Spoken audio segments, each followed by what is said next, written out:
Thanks everyone for joining us for this keynote with Dr. Fletcher. I'm going to do a brief introduction. Dr. Fletcher has a new book out. She's going to talk a lot wonderful things and give more introduction. And you can find out a lot about her on the front page of GurianInstitute.com. Dr. Fletcher is our program director, the Gurian Institute program director, and has had a long career, decades in education, and incredible trainer, brilliant mind, and she also has a new book out called He Is Not A Gladiator.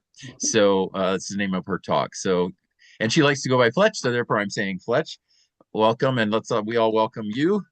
Go for it.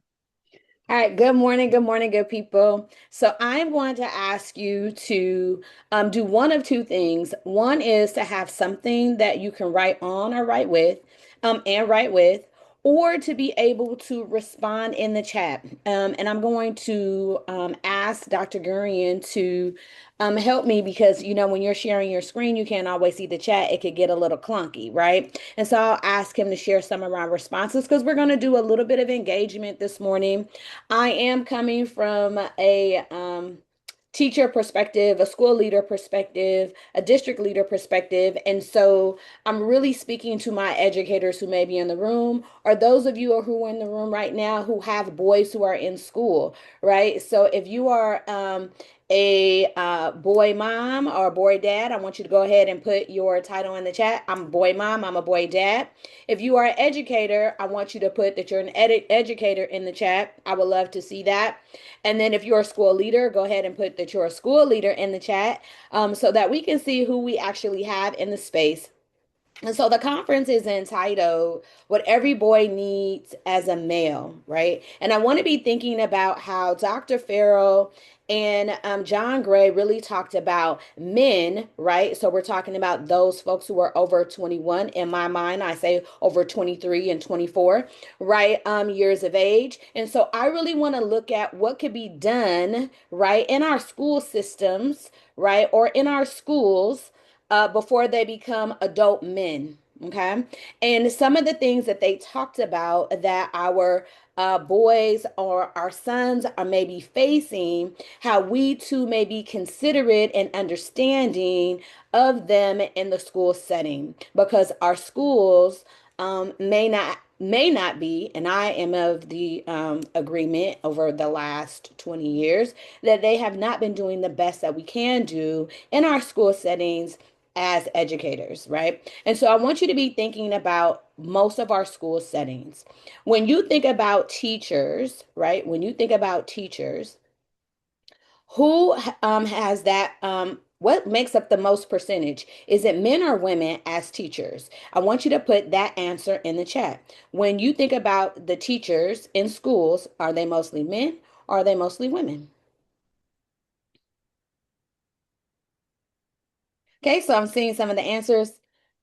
Women, women, women, women, women, 85% white women. Okay. Women, obviously, right? Women, women, women, right? Because I did see Dr. Farrell saying, like, we need to see more caring practitioners or those who have more caring professions when looking at men being in education. So I'm going to ask you today to have an open mind and think about what I'm sharing with you from a different perspective. Yes, I have been in education for more than 20 years. Yes, I have been a teacher in the classroom for most of those years. Then I transitioned to become a dean of students. Then I transitioned to become an assistant principal, and I became a principal and then a district leader. But one of the things I will always say to folks is I'm always a learner. So even today, as I sat listening to Dr. Farrell, Dr. Gurian, and John Gray, I actually took notes, right? Sometimes there are things that I may not be in agreement with, but there are things that sometimes are shared that open my mind and my perspective to something different. So I'm going to ask you to take that walk with me today as we look at the term, he is not a gladiator. So before, if you are a TikTok person, they say we listen and we don't judge. So if you see the background of my computer, don't judge, okay? Just roll with me a little bit until I get to my slide deck, okay? All right, here we go. And just know that I have been trying my best to keep everybody up to date and in session. So here is what we are going to talk about today. He is not a gladiator. That is the book that I have just recently written around the four shifts to dismantle the arena and transform the academic experience for boys. And so that's where we're landing today. So by the end of the session, there are four things that I would like for us to be able to do. I'm going to ask four people to take an opportunity to read one of each of the objectives. Can I have four volunteers, please, to be able to read the objectives? And I just want you to read and participate and engage with me. Anyone for number one? You can unmute yourself and just begin reading. Okay, yeah, I can read. Session objectives. By the end of this session, participants will understand why current systems require boys to perform rather than belong. Thank you so much. Someone for bullet number two. Examine the mismatch between what boys need and how schools are designed. Thank you so much. Number three, bullet number three. Learn the four shifts required to dismantle the educational arena. Absolutely. And the last one, bullet number four. Reflect on their own role in protecting, not managing boys. Absolutely. So I would love for you to take just a second in the chat to tell me which bullet really stands out to you. Is it number one, understand, number two, examine, number three, learn, or number four, reflect? Go ahead and put that number into the chat so we can see where we are landing, where our interests are. I can't really read them. Dr. Gurian, what are you seeing? What number Uh, are you? a lot of twos. I see a one, a four, a two and three, Okay. ones, two, three, kind of everything. A lot of one, a lot of twos. Okay, absolutely. So, one of the things I want us to always keep in mind are the verbs that are in front of our objectives around understanding, examining, learning, and reflecting. Those are the things that I hope that we can do today in the short time that we have together. Even when I listened to Gray and Farrell today and Dr. Gurian, I was like, wow, there's so much information. We could really go deeper, but we have this little bit of 55 minutes in order for us to have an exchange of ideas, to share ideas, and to explore. And so let's see how far we can go today, but we know that there's always more. Okay. So we're going to talk a little bit about data, the arena, what the Gurian Institute does around brain science, the four shifts, again, reflection and Q&A. So just so you know, kind of the flow of the day, right? We never get into anybody's car and don't know the direction that we're headed to or our destination. So I always want to make sure that you are aware of where we're headed, where we're going, and why. So again, this is who I am, and this is the work that exists. I've been this person, and this work comes actual from practice, right? From being in the classroom, not just my research, but being in the classroom. I taught all boys for 8 years, right? A lot of some of my boys are in the back of the book as well, voices from outside of the arena, and so they speak to the work that was done in our all male English classrooms that we had for those years, and so that's something that I love. All right. And again, I'm Fletch. All right. So here's a quick question. Are schools designed to develop boys or to manage them? I want you to be thinking about that. Are schools designed to develop boys, or are schools designed to manage them? And I want you to think, I'm going to give you 30 seconds. What evidence have you seen that supports your answer? If you say that you know that schools are designed to develop boys, what evidence do you have that supports that? And if you say that schools are designed to manage boys, what evidence do you have that supports that answer? And I would love to hear from a couple of people. How are schools designed to develop boys, or are they been made to develop, to manage them? And I want to hear from some people. I'm going to stop sharing my screen so I can see some faces. Is there anyone who would like to come up and to speak to that question? Okay, I see Lorena says to manage them. Okay. I Is would there? like to say something. Hi, Arlene, go ahead. Hi. I believe they are not designed to do neither, because Okay. we're failing at both. Mm, Um, so my answer to you is neither, because we're doing a poor job managing them and we're not positioned to help them develop. Oh, I love that answer. Okay. So we're not doing well at either one. Okay. So neither. And I think you had some friends that were with you that said neither, or they clapped and they shared. Um, Jean Ann says probably to manage them due to mostly white middle class female teachers. Too many male students are not as advantaged when it comes to class and race. Okay. So a lot of people say neither. Some say to manage them. Absolutely. So let's think about that in our minds. Arlene or someone else, what's your evidence regarding your answer? My evidence regarding my answer is from my 30 plus years working with youth and families and what I see and the issues and challenges that our boys and our girls face. And so from my observation, both in school settings and outside of school settings, but mostly outside of school settings, is that and being a parent, I'm a mom, seeing that the environment, um, our kids are bored. They're Okay. bored, they're disconnected, Mhm. and school environment is not engaging. And the years past when you had a more opportunity to be more interactive, more physical, more engaged, allow for boys to have more outlets that supports their development. Absolutely. Whereas now they're required to be very sedimentary and Mhm. they're agitated and uncomfortable. And instead of us recognizing that, we're going to say that they don't know how to be still and that hence they need to be medicated because they don't know how to function in a classroom setting. And so it is the structure, not the child. Okay, I appreciate that. Thank you so much. That was very loaded. You shared a lot from teaching experience as a mom, the structure of schools, right? The training of teachers. And so I love that. Ara, your hand was up. Yeah, I think a lot of basically masculine values are not really thought of or valued in many educational spaces, and the evidence is things like no tolerance policies for horseplay. Yesterday, Dr. Sax's discussion was about introducing competition. Well, like competition is eliminated in many educational spaces of Mhm. all sorts, or like things as simple as no playing tag because I guess it's dangerous. It's wild. So Yes.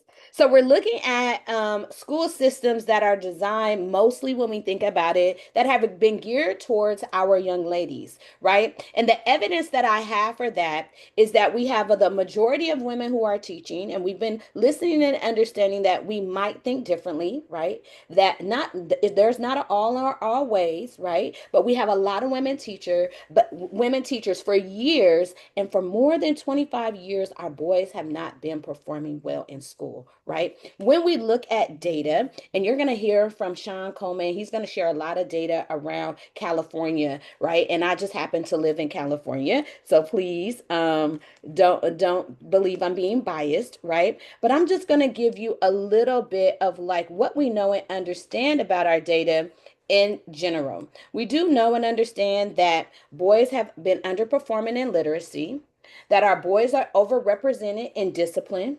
When we think about referrals, when we think about suspension, when we think about expulsion, right? When we think about boys who have been referred to non-traditional settings for schools, right? When we think even deeper around our Black and brown boys, they experience disproportionate harm in schools, depending on areas and what you look at and data specifically, and I can speak specifically about California. And so the outcomes for boys have remained largely unchanged. We notice the impact in attendance, graduation, college, right? Advanced in AP, honors, access, and opportunity, as well as gifted and talented, but very high, like we said, in around things in special education, being medicated, discipline issues. And so the data has lasted for a long time. And because I did my research around boys and I was teaching boys at the time, I started to notice a couple of things, and this is where it comes from. So let me ask you this question. When you see or you hear the data, right, what is the default explanation you hear in schools? Who or what is usually blamed? When you see or hear about the data that I was just talking about, what is the default explanation you hear in schools? Who or what is usually blamed? Is there anyone that would care to share their the information or to participate? Who's usually blamed when that happens? I want to hear from a couple people. The kids and Black motivation, You see Marianne. that? Yep. You? Okay. Hmm? Someone else. Who else is blamed when we hear about the data? Toxic masculinity. Boys' All right. parents. The parents. Thank you. Okay. Anyone else? Who's blamed? Technology. Okay. Technology, the overuse of it, the over access to Yep. it, right? We have those things. Thank you so much for sharing, Shelley. Anyone else? Yeah. Teachers, since a nation at risk in 1984. Okay, thank you, Bill, for sharing that, right? So we are looking all around and everybody can point a finger around who is to blame. But one of the things that we know is very consistent is that our boys are going to schools in different places around the world, right? So it's not like we just say it's just happening in the United States. It's just happening, or even just in California. It's just happening in Georgia. It's just happening in Portland, Oregon, right? We're seeing some of the same trends. And so when we think about that, if the outcomes haven't changed, then that means that the system that we currently have isn't working, or it is exactly designed to get the outcomes that it has, right? So either one, if the outcomes haven't changed, the system is working for it to produce what it has, or it is exactly designed that it is supposed to be, right? And so we have to be thinking about where do we fall in that system, from data to design, from data to impact, from data to change. And so I want us to think about that today as we move forward. So here's my thought. Right? The purpose of the system is what it does. And so if our boys have been falling behind, if our boys have not have access and opportunity, if our boys have been highly referred to special education, if our boys have not been graduating at a high rate, we probably need to be looking at the design of the system, right? Because they're in a fight. And so here is the term gladiator. What is a gladiator? When you think about the term gladiator, right? My book is He Is Not a Gladiator, right? What is the definition of a gladiator? How would you define a gladiator? A fighter, someone who fights for their life, their own in a ring, okay? All right, someone else. What else is a gladiator? What is a gladiator? I'm trying to get you guys engaged this morning. A tough man, okay? Represent strength, Annie says. Someone else? The last man standing, okay? Willing to die for entertainment. Is fighting while everyone is watching. Okay, his sole job is to fight. He's a performer. So ruthless. I want you to be thinking about that concept when I think about our boys. Why would Dr. Fletcher say our boys are fighting? They're being entertainers. They are performers. People are watching them, right? They're the last one standing, but nothing is being done for them. In this system, the design of schools, I call it the arena. Our boys have been inside of the arena fighting for access, fighting for opportunity, but unfortunately have been seen as entertainment and performing, because if for more than 25 years our boys have been suffering in schools, not performing well, we have purely been watching them for entertainment. So they are fighting. They're thrown in an arena that they didn't necessarily choose. They're being judged by their performance or their lack thereof. They're being entertained, right, by the spectators. They're not even equipped for the fight. Thank you, Arlene. And then they're disposable when they don't adhere to your zero tolerance, right? Their nature of horseplay, their fun-loving, joking ways, right? Their energy, right? These are the things that make them be identified as needing special education or being medicated. So they're in that arena. They're fighting for something that they weren't prepared for, and they're not given equal access and opportunity. And so I say they are gladiators in the arena of school. Okay? How many of you does that make sense to you?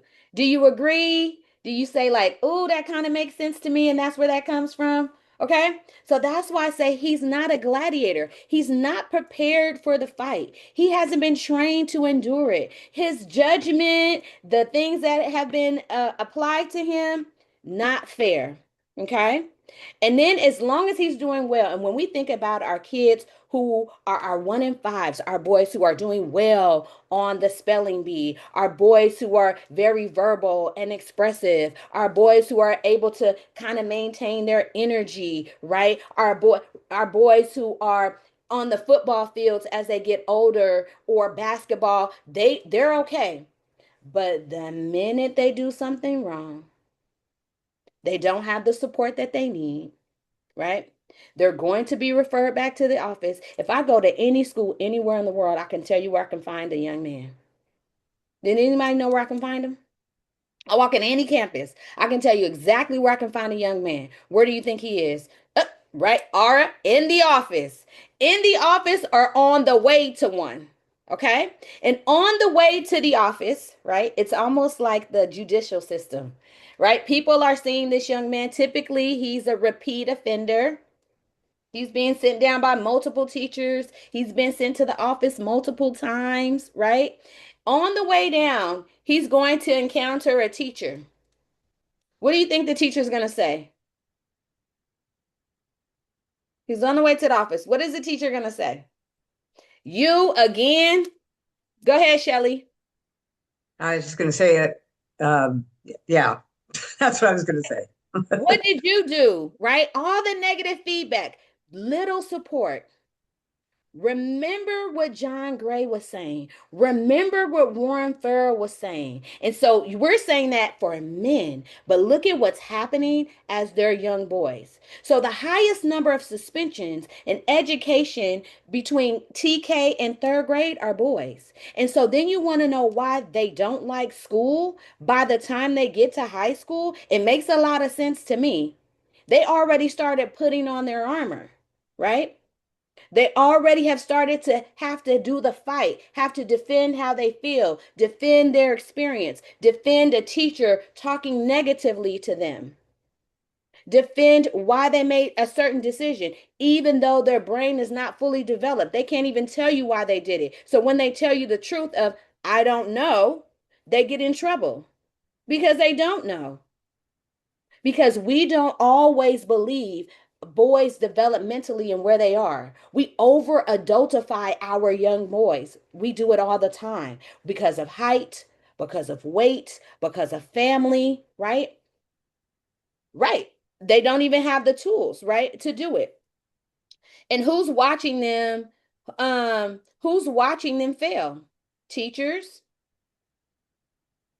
the school leaders, and too often, too, sometimes our parents, because they just don't know and understand. Because sometimes we do this comparative nature of one kid against the other. Yes, classmates, right? And so I want us to just talk a little bit about the 4 shifts that we have. But before I do that, I want you to think about this and I want you to share. I want you to think back about a teacher who saw you and a teacher who didn't just manage you. What did that teacher do or say differently that you remember them even today? I just want you to think about that. And I want you to put that in the chat or be willing to share out loud. Okay, Lindsay said they loved us, but how did they love you, Lindsay? How did they love you? What did they do to show you that they loved you? Because love is not a word, it's an action. right? So I want you to think about that teacher. They helped you learn to study science, encouraged you, believed in you. Okay. What else did they do? That you were capable of achieving your goals. Absolutely. They helped. All right, Sarah, they laughed at your jokes. I love that. They recognized you, treated me like a man. Absolutely. What else did they do?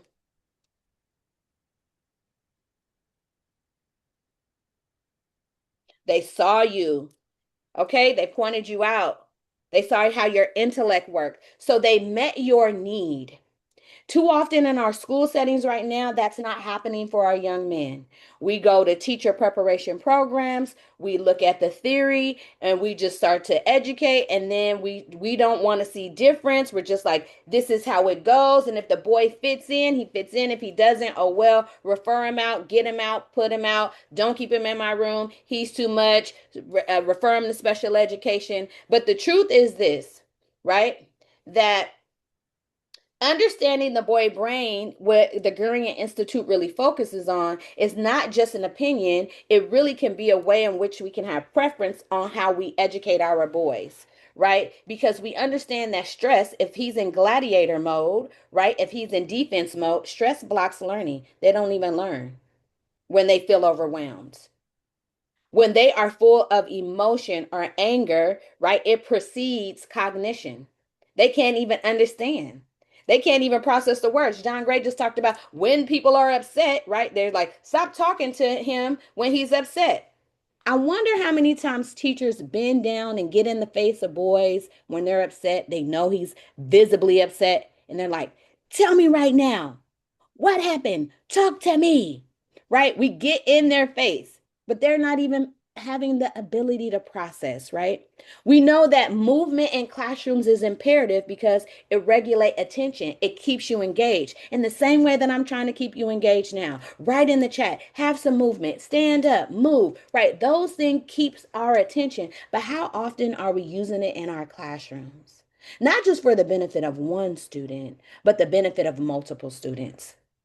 And regardless of elementary, middle, high school, or even college, relationships helps with the regulation of behavior. They need to know that you care. They need to know that you have the best intentions for them. They want to know that you understand who they are and not what they did. Because I have this question. Have any of you as adults done anything that you regret or you wish you never did? Right? But sometimes we do not allow our boys to be restored. We hold them under that one mistake, that one decision, that one choice that they made. And so I believe that there are four shifts in education that every school should make. Is it okay if we go through them really quickly? If you want to move quickly through the four shifts, go ahead and put the number four in the chat. Put the number four in the chat so we can start to move forward. Let's put the four in the chat. And I hope that you're going to take notes about what we're going to go through. My hope is that I don't have to stop sharing my screen again, but we'll see. All right. Can you all see my screen? Okay, remember, don't judge me. Don't judge me now. Don't judge me. We listen and we don't judge. Okay, here we go. The four shifts. So, shift number four is called Stop Using the Scorecard to Justify the Spectacle. This is all around data. Okay, this is around data. The data that we use at schools should not just be, should diagnose or tell us which direction which we should go. A lot of times in our schools, what we do is we will analyze data by content area, English and math. We will analyze data by grade level, kinder through 12th grade. We'll analyze it that way. But a lot of times we don't actually disaggregate data down to our boys and our girls. And if we were ever able to do that, we could really look at what our boys need because what is the data telling us, okay? We look at our boys too often. We're measuring them, but we don't protect them. What does that mean? If we're looking at the data and we have a particular teacher who is writing the majority of the referrals, who is writing the majority of the recommendations for special education, we are just listening to what that teacher is telling us, but we're not really looking at if that is accurate because that data is telling us something. But our numbers, we use them to exclude students. Um, we use it to explain, we use that data to explain how to exclude students, but not to include them. For example, if we're looking at our data at the secondary level, and we notice that out of 100 students, only 3 are male in our advanced and AP courses, we should not be thinking that our boys are not advanced enough to take it. We're missing the mark on how do we have more inclusion. They do have the right and they do have the skill set for access and opportunity. But guess what happens? Behavior, teacher bias, lack of understanding keeps them from being promoted and moving forward or giving the access and opportunity. So we shouldn't use the data to justify why they're not a part of it or why they should stay in the arena. We should be using the data to help us identify how we need to be changing other parts of the system for them to have access and opportunities on our campus. How we might need to change that tolerance policy, how we might need to change suspensions, how we might need to change expulsion, how we might need to change access and opportunities to classes, but not to justify why it's happening, but to say, whoo, this is happening and how do I do something differently? Okay. Now, so here's the question.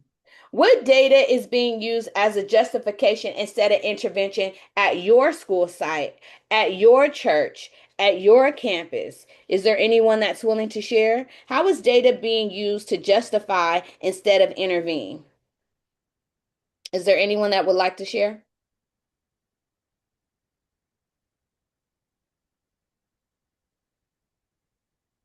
If not, we'll move forward. Okay. Maybe we'll come back to it. Okay. Here's the second one. The second shift is called take the weapon out of his hand. Take the weapon out of his hand. Okay. So this is all about communication and also about teacher training. Okay. Teacher training around understanding who students are and not what we believe, who students are, right? Looking at that behavior is a form of communication. Behavior is a form of communication. Anger is their armor because some of them just now are just, they just don't like school. They don't enjoy it. They don't, they're not respected there. They're not welcome there, right? And so silence becomes their protection in our classrooms. I'm just going to go quiet because you don't want to hear from me. You don't listen to me. You overtalk me. You yell at me. You get in my face. So now I'll just be quiet in your space, totally disengaged, right? Or what some teachers don't like is their humor. They use a lot of humor in class, which can cause other students, it could be a distraction, but it's a way for them to laugh just as a way of survival. They want to feel okay. They want to feel welcome. They want to feel that this is an inviting place, that they are seen, heard, and understood here. And so we have to be thinking about when we see the behavior show up, whether it's anger, because typically it's not just they came to school anger, there's something going on there.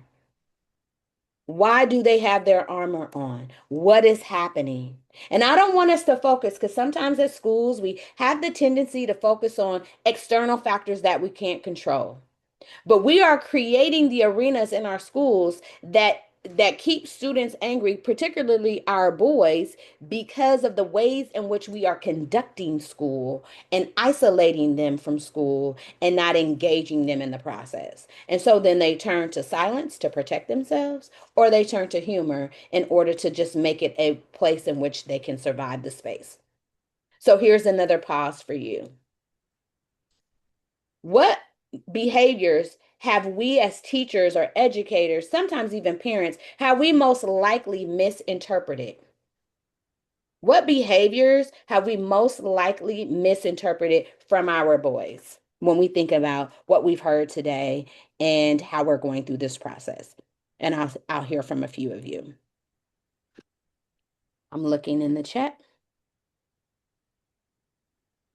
What behaviors have we most likely? Anger, we've most likely misinterpreted that. Talking back. Oh, yes, Marianne. Absolutely. Disengagement, frustration, deregulation. Mm-hmm. Eye rolling. Oh, that's a good one, Mark. Yes, the eye rolling. Someone else? Shrugging shoulders like they don't care, which is a huge indication that they do care. Thinking that they don't care is another one too, Annie. Yes, the rejection. Absolutely. Okay. And so we've misinterpreted that. So I want you to be thinking about if you're an educator, how can you go back to school on Monday and start looking at their behavior or the way that they're communicating it differently? How can we think about how do I address the young man who is showing anger instead of sending him out? Because sometimes now, if you don't have the relationship and you don't have the rapport, he goes to your classroom to get put out. He does not want to be there anymore, but he will show up because he has to, right? But some of them look forward to going there to be sent out. They have figured out the system now. They're like, yeah, I will gladly go see my counselor, right? Because we do have to find connection and build and rebuild relationships. And sometimes the relationship is unable to be rebuilt with our boys, not because of them, but because of the adult. The adult's unwillingness to be restored, to think differently, to try a different approach. Okay? So I just want us to be thinking about that. So we've heard shift number one. Shift number one is about what? Put it in the chat. Shift number one is about what? Tell me what shift number one is about. Let me see who's been paying attention. Let me see. Let me see. What is shift number one about? What is shift number one about? Ah, I can't see. Let me see. Let me see.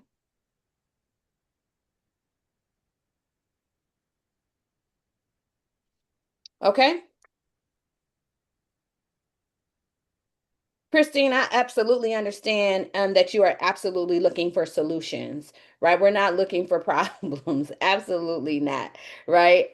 So shift one is looking at the data to try to see how can we do things differently. And shift number two is looking at how do I build the relationship and rapport with my students. So when students are saying cruel things to one another, it is indicative to me as a teacher that I need to reestablish classroom community. How do I get my students to understand who is in the space and how we respect one another and what will be expected and accepted in this particular space? So reestablishing classroom community. One of the ways in which I talk about that is at schools when I go out for GI and we're talking about what students need and how we're using our tools is I talk about and I use the metaphor of the airline stewardess, right? Whether you fly Delta, JetBlue, Southwest, right? Frontier, Spirit, whatever it is there, right? Every time you get on, they tell you exactly how you need to take care of yourself. They start to tell you how to put on the seat belt, right? How to blow up the vest. They do all of those things. They always tell you the expectations and how you need to conduct yourself in case of an emergency. As teachers, we almost have to do the same thing. Not some days, not at the beginning of the year, the first day of spring semester, but we have to be talking and modeling and sharing that almost every single day.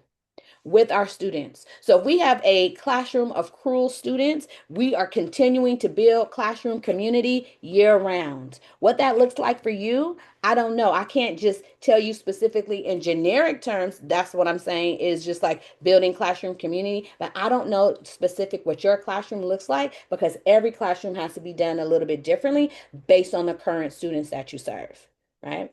And know that I say that in a very loving term of saying servitude because teaching is servancy, right? And so here is the third shift that I believe every school should have.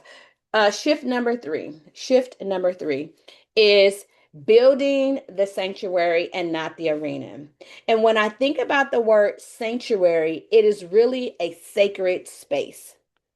How do we create sacred spaces on our campus for our boys where they are protected, where they are not punished, where it is not reward based and it is not based on performance? Now, some of us have a mentorship program that there's only a certain amount of students, or they had to meet a certain GPA, or they had to have certain requirements in order to become a part of the mentorship. Some of our campuses have coaches for football, basketball, baseball, whatever it is. There's always a coach and there's a group and there's some camaraderie there. But what about our young men or our boys on our campus that are not athletes? How do we have a sacred space for them where they can be vulnerable, where they can talk to one another, where they can plan, where they can learn, where they can model after someone who's doing what? And it doesn't have to be a man. Okay.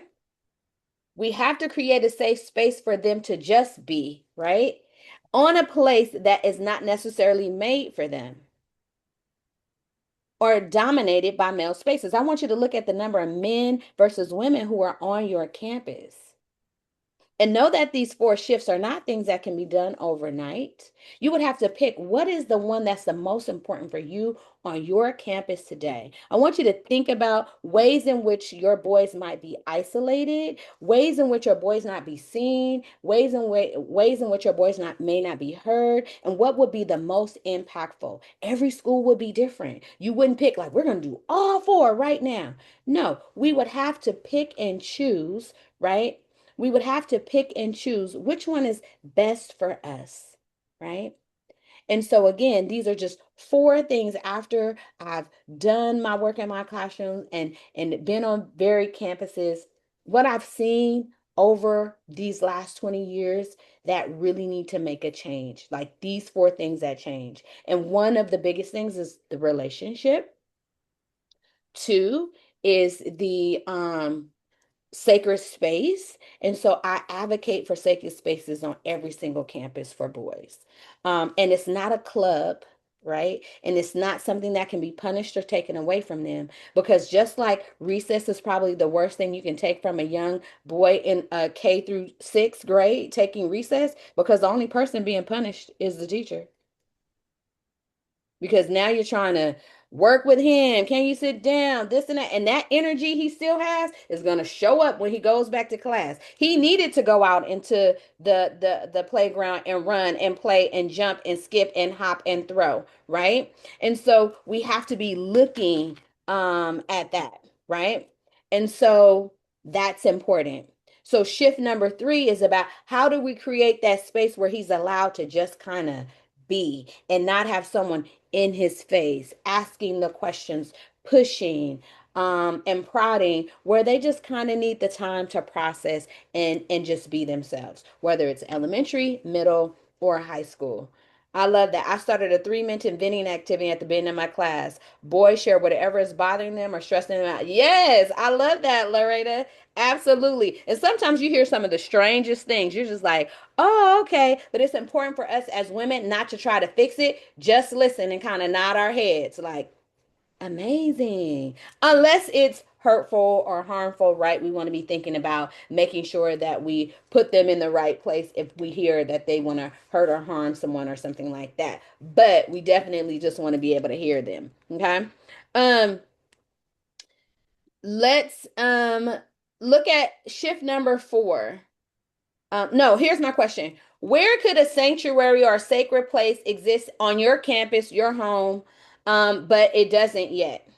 Could you see that as potentially a way in which to have it on your campus? Where could a sanctuary exist on your campus or in your home or a time of the day, but it's not there yet? If someone is willing to put that in the chat or come off mute and share, where could you create that sacred space?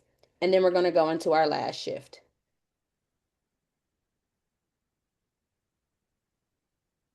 I'm going to check the chat. Okay, so the opportunity to play, okay, before bedtime, absolutely.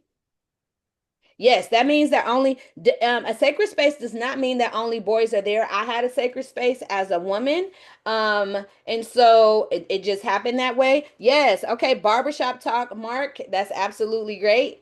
Someone else? What about home for our moms? How could you create sacred space or sacred time at your home?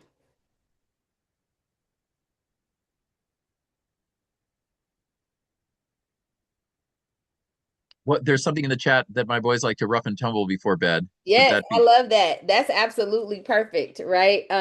We don't always do that. Okay, having family time or family room, even if at the dinner table, yes, messy play and tons of outdoor time, absolutely, Lindsay. Even sometimes before we would end class, I would be like nothing left unsaid, and it was just a minute. I would set a timer for a minute. So even in your family, in your homes, right? To say there's nothing left unsaid, you set the timer for a minute and people can say whatever they need to say, but there's absolutely no, like talking back. Yep, a boy cave. Mm-hmm. I love that. Yes, thank you, Annie. Right, just do that. Nothing left unsaid, so they don't take it to bed with them. Right, so they don't harbor that. Even you could do that in your classrooms. It's just like a minute of nothing left unsaid. If you've ever timed yourself for a minute, it seems like a short amount of time, but that minute is so long in silence. Right. All right, so let's go to shift number 4. Thank you, Annie. Let's go to shift number 4. Shift number 4 is called dismantle the stage and audit the script. Okay, dismantle the stage and audit the script, which is really thinking around the curriculum and the literacy and the access to curriculum that we are exposing our boys to. Who is centered in the curriculum? Now, some people are going to tell me, well, the district tells me that we have to have this type of curriculum. I absolutely agree with you. However, we also know when we're talking about differentiation and being culturally responsive to the students that we have, sometimes we need to bring in what we need because they don't have what we want, right? So that they're going to provide your particular curriculum, but we also need to be very mindful of what we're presenting in front of our boys. Who is visible? Or who's invisible? When I walk into your classrooms, who's on the walls? Whose work is on the walls? Whose portraits are there? Right? From the minute I enter a campus, I start reading. I start looking at the landscape. I start looking at the literature. Who's on the brochures for admissions? Who's going out on the letters and the documents? All of those things speak to that. So where are boys seeing themselves on your campuses, right? Who is at the center of that curriculum? Who is visible or who's invisible, right? Okay. Oh yes, I love crossover. Absolutely, right? And so we have to be thinking about that literature. And are we telling the same stories, right? Are we telling the stories of despair and hurt and anger and abuse, right? But are we doing the windows and mirrors? Windows, they're learning about men across the world, right? In the windows. They're looking out, they're able to learn about how different men are raised, rituals, traditions that are happening in different communities. And mirrors, how do they see themselves? Are they seeing successful men, different shades of men, different experiences of men, different careers? I love that Dr. Farrell talked about vocational trade. Do we just only talk about college at our campuses, or do we talk about trades? Do we talk about owning businesses, or are we only teaching children to just be servants? or service providers? Can they also own the business? Do we expose them to people who have struggled in life and those who also do well? So, how are we allowing them to learn from other people's experiences? Are our boys being reflected as thinkers and leaders in spaces? And so we have to be thinking about what are we putting before them? And so, even for our single mom, even for our single mothers, even for our single parents, right? How are we exposing them to the other? How are we engaging them in ways in which they can see the duality in life so that they do know how to talk to, experience, connect, and explore? There's nothing like having someone like myself show up real ignorant in Los Angeles back in 1994. I was in my little bitty box of understanding that all Black women were like this, all Black people were Christians, all of them were Baptists, all just ignorant because I did not have the access. I did not have the exploration. I did not have the opportunities. And so through schools, the curriculum, and through programming as parents, it allows our children to be able to explore, especially our boys. Okay?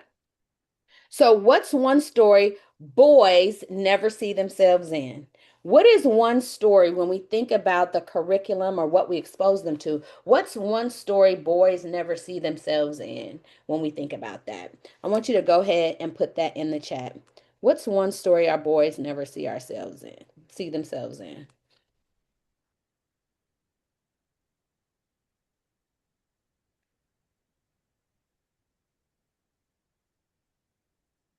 Oh, Gordon, I love the boy cave concept.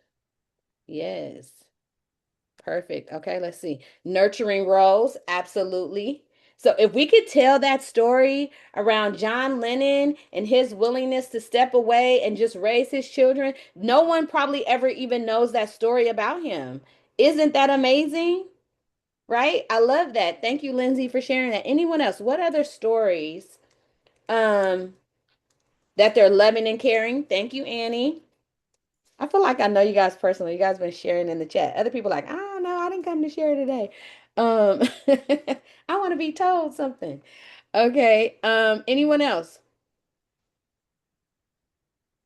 So I'm getting ready to put some onus on you all, right? We have 3 minutes left. Okay, boys at a party that isn't drinking or causing trouble or looking out for others. Absolutely. How do we have that different narrative? So here's some ownership I want to put on you all before we get ready to transition from here and we head out to lunch, okay? I'm gonna put the Dr. Gurn, can you put the survey link in the chat, please, for this particular group?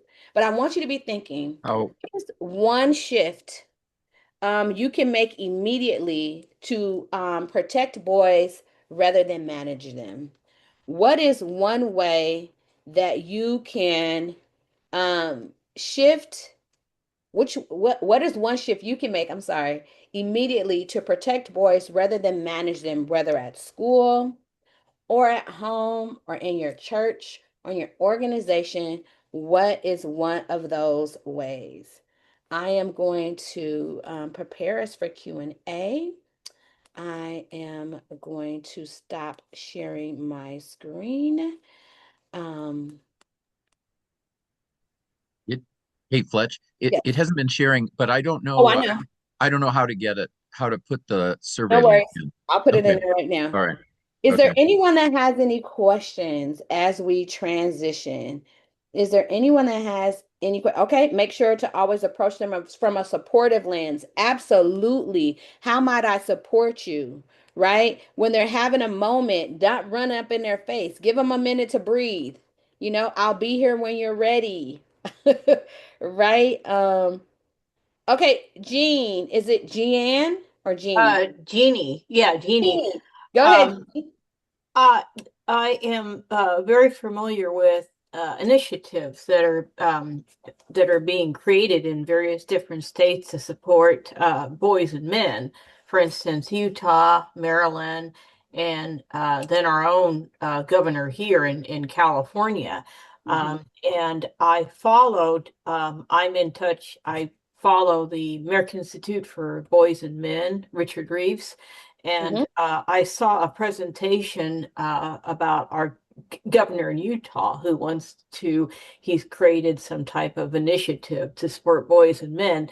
And there was a wonderful presentation by Zach Boren of the Apprenticeships for America, and that they want to expand apprenticeships, in Utah.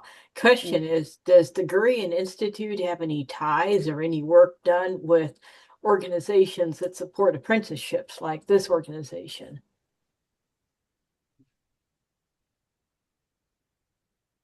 You want to answer, Fletch, or You can go ahead. Anybody can should I? answer. Yeah, either of us. Yeah, in fact, I was going to raise my hand and make sure that people, yes, we absolutely can support those programs and have over the years.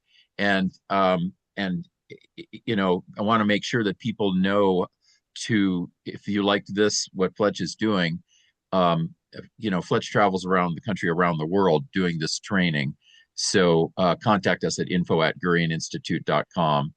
And we can collaborate with the apprenticeship programs and consult there, and also Fletch and our team can come to where you are around the world via Zoom or live. So yeah, we support all of those.